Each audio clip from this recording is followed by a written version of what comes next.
Hey y'all, so I'm back again and I wanted to do a share with you or a side-by-side comparison of two products. And I've never done this before, so we're just gonna go with the flow and let me know what you think and if you'd like me to compare some other products or tell me some other things you'd like to see me do on my channel. Now that I'm in the flow of videos, I'd love to hear from you. Okay, so this product is Handmade Charlotte Kids Gel Sticks. I just shared this with you in my Michael's Haul one video back. So I'm going to do a comparison with this gel stick pack and the Faber Castell 12 gel stick pack.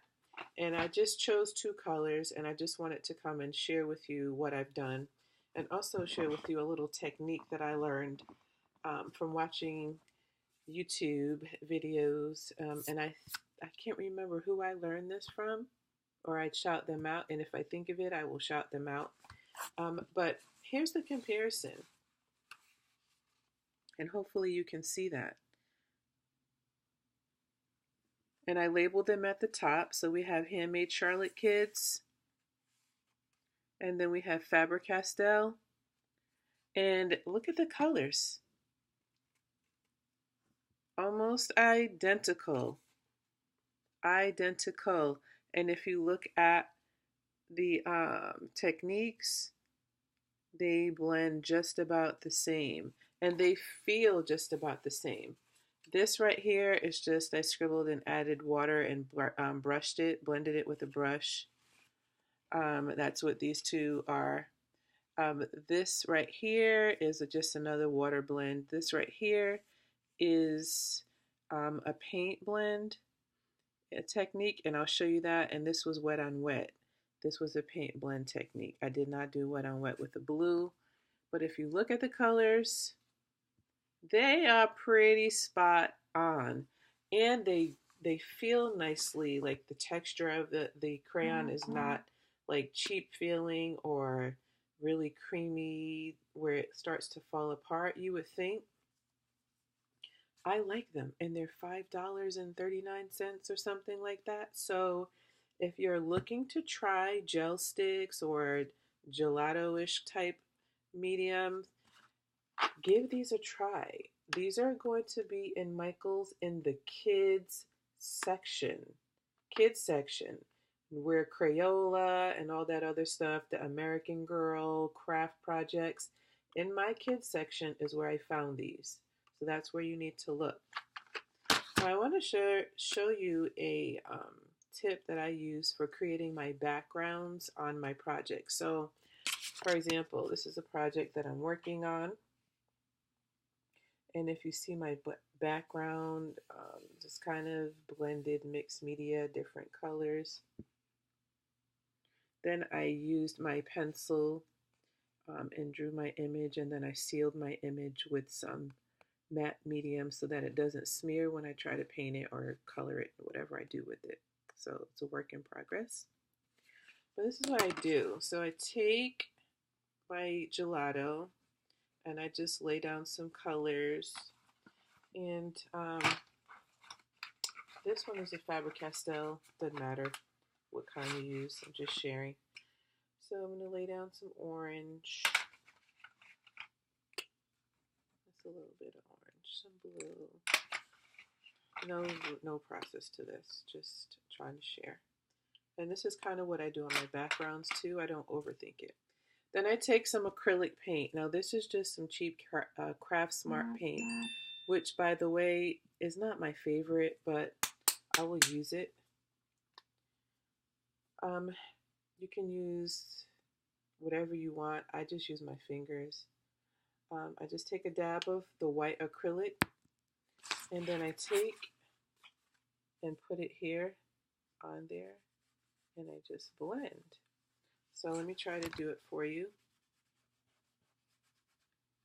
Wow.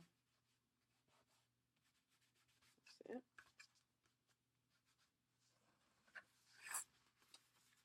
And so I just blend. Now you do have to be careful of what colors you lay down next to each other, because you know with the color wheel you will get mud if you lay down the wrong thing next to each other. Especially with water-based products, you have to be careful. Sometimes I go back in if I feel like I lost some of the shading, and I just get a little bit more white on my finger, very little, and I just put a dab on here, and I just blend it out until I get the desired look. And this is how I do a lot of my backgrounds. Um, there was no intention for that, so it looks like whatever. But I just wanted to show you the blending technique. And yeah, that's just what I do. I add a little more to it just to kind of fade it out. And you just kind of play with it until you get your desired look. And sometimes I find that, oh, I blended it too much, or I mixed it, or it looks like mud. Then I just go back in and do it until I get the results that I want.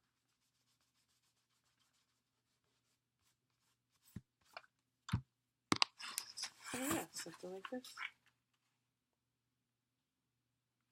And then once it dries, that's when I would go ahead and draw my image on here like I did with this. So yeah, have fun, experiment, watch YouTube videos, and then don't get stuck with watching them create, because that used to be one of my things. I would watch videos and watch more videos and watch more videos again and again. Meanwhile, shopping and buying product and not using it. And then I would kind of feel salty when other people were making money with their talent, or growing in their talent, and I wasn't growing in mine because I was so busy watching YouTube videos. So yeah, add a little yellow. Yes, right now it would look like what is going on, but once you finish adding, enhancing your colors, and going back and forth with it, you'll get a really nice result. Again, it's just these Faber Castell gelatos, or you can use the Handmade Charlotte sticks and some acrylic paint. There you have it. That's how I do my backgrounds. So just wanted to share that with you. If you are looking to try gel sticks, go out and try those Charlotte kids gel sticks for $5.99. They're a pretty good comparison or duplicate of the Faber Castells. Thanks for watching, guys. See you soon.